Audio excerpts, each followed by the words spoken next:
స్వయంభూ రాజరాజేశ్వర స్వామి పొట్లపల్లి హుస్నాబాద్ లో ఉన్నటువంటి ఈ దేవాలయం నుండి సర్వేజన సుఖినోభవ అందరూ ఉండాలని ఆ భగవంతుని ప్రార్థించుకున్నాం. రాబోయే కాలంలో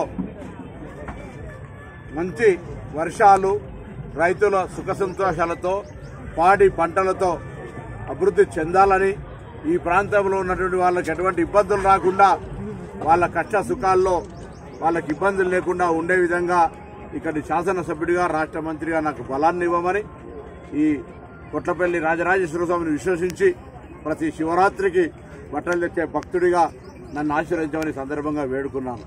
తప్పకుండా నా బాధ్యత. నేను చాలా సంవత్సరాల నుంచి కొట్లపల్లి రాజరాజేశ్వర స్వామి దగ్గర కావచ్చు, హుస్నాబాద్లో ఉన్న అనేక శివాలయాలకు ప్రతి శివరాత్రికి వస్తా. ఈరోజు కూడా దాదాపు 10-15 శివాలయాలను దర్శనం చేసుకున్నాం. నియోజకవర్గంలో 70 శివాలయాలు ఉన్నాయని చెప్తా ఉన్నారు.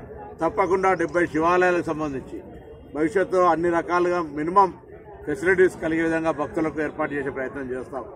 తర్వాత భక్తులందరినీ కూడా చల్లగా దీవించమని ఆ శివుణ్ణి కోరుకుంటూ, మరి సర్వే జన సుఖినోభవ, అందరూ బాగుండాలి, మేము ప్రజలకు ఇచ్చిన హామీలని నెరవేర్చే విధంగా మన ప్రభుత్వానికి బలం ఇవ్వాలని ఆ మహాశివుణ్ణి పాలాభిషేకంతో పంచామృతాలతో అభిషేకం చేసి వేడుకుంటాను. తప్పకుండా మరి రాత్రి లింగోద్భవ పూజలో కూడా అదే కోరుకోబోతున్నాం వేములవాడల.